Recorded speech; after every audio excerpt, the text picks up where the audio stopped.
आज हमने एक्सरसाइज 4.2 का क्वेश्चन नंबर 3 करना है, ठीक है। इसके लिए सबसे पहले हम कुछ फार्मूलाज देखेंगे। बट एक्सरसाइज 4.2 के क्वेश्चन नंबर 3 और 4 के लिए सबसे पहले आपको कुछ फार्मूलाज याद होने चाहिए। सबसे पहले ये मैंने फार्मूलाज लिखे हुए हैं। ए प्लस बी का होल क्यूब इक्वल होता है ए का cube plus 3a² B plus 3ab² plus B cube. इसी तरह से अगर ये फार्मूला माइनस में आ जाए तो आपने अल्टरनेट साइन के साथ लिखा है, मीन्स के एक प्लस की वैल्यू और एक माइनस की वैल्यू। या फिर आप इसको इस तरह से याद कर लो कि इसमें दो वैल्यूज़ जो हैं वो प्लस की आएंगी और दो वैल्यूज़ माइनस की आएंगी, ठीक है। तो फार्मूला सेम है, फर्स्ट टर्म का क्यूब और सेकंड टर्म का क्यूब है। फिर उसके बाद दोनों टर्म के साथ जो नेक्स्ट हमने बनानी है उनके साथ 3 लगेगा, फिर ए का स्क्वायर मीन्स के ए का स्क्वायर और फिर बी का स्क्वायर, और फिर जो दूसरी टर्म होगी उसको आपने एज इट इज़ लिख देना है, ए का स्क्वायर इंटू बी और 3 इंटू ए बी का स्क्वायर, ठीक है। इसी तरह से ए का क्यूब प्लस बी के क्यूब का फार्मूला है। दोनों टर्म को आपने पहले सिंपल ब्रैकेट के अंदर लिखना है, ए प्लस बी, फिर ए का स्क्वायर फर्स्ट टर्म का स्क्वायर लिखना है, सेकंड टर्म का स्क्वायर लिखना है, और जो दोनों टर्म्स बची हैं उन दोनों का हमने प्रोडक्ट लेना है ए बी।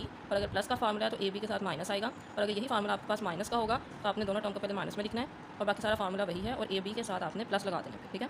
अगर प्लस का फार्मूला होगा तो ए बी के साथ माइनस आएगा, और अगर माइनस का फार्मूला होगा तो ए बी के साथ प्लस आएगा। फिर एक्सरसाइज 4.2 का क्वेश्चन नंबर 3 है। फर्स्ट पार्ट है इसका 8x³ plus 12x² plus 6 plus 1। अब हमने जो ऊपर फार्मूलाज पढ़े हैं इसमें से आपने ये फार्मूला ढूंढना है कि ये कौन सा बन रहा है, ठीक है। पहले तो हमें नज़र आ रहा है कि क्यूब है और इसके अंदर 4 टर्म्स हमारे पास आ रही हैं, ठीक है। तो पहले दो फार्मूलाज में से हमारे पास कोई फार्मूला एक लग जाएगा। अब सारी टर्म ही हमारे पास प्लस की है तो मीन्स कि हमारे पास प्लस का फार्मूला लगेगा यहाँ पे। तो हमने यहाँ पे पहले फार्मूला लिख दिया, ए का cube plus 3a² B plus 3ab² plus B cube equals to किसके इक्वल है, ये ए प्लस बी के होल क्यूब के। अब आपने इसको पूरे क्वेश्चन को ए और बी इसमें से हमने बनाना है, ठीक है। तो 8x³ जो है वो क्यूब किसका बनेगा, 2x के होल का क्यूब का, ठीक है। इसी तरह से यहाँ पे एक और टर्म हमने ढूंढनी है जो कि क्यूब बनेगी, ठीक है। पीछे हमारे पास 1 बचेगा, 1 जो है वो 1 का ही अगर हम क्यूब लें तो क्यूब 1 से हमारे पास 1 ही आ जाएगा। तो मीन्स के इसके अंदर हमारे पास ए की वैल्यू आ गई 2x और बी की वैल्यू आ गई 1, ठीक है। अब इसी को आपने फार्मूले को, जो हमारा फार्मूला है उसकी शक्ल में लिख देना आपने, ठीक है। पहले हमने 3 लिखा, फिर ए की वैल्यू के साथ हमने स्क्वायर लगा दिया, फिर बी की वैल्यू लिखी, फिर प्लस 3 ए की वैल्यू लिखी और बी की वैल्यू का हमने स्क्वायर लिखना था, ठीक है।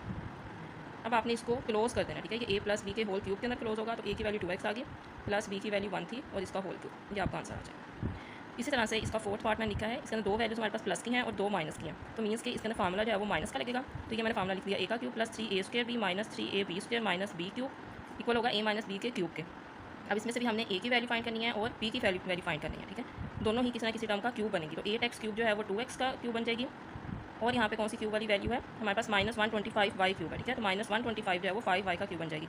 इसको ए और बी लिखेंगे और इसका होल क्यूब कर देंगे, ये आपका फाइनल आंसर आ जाएगा।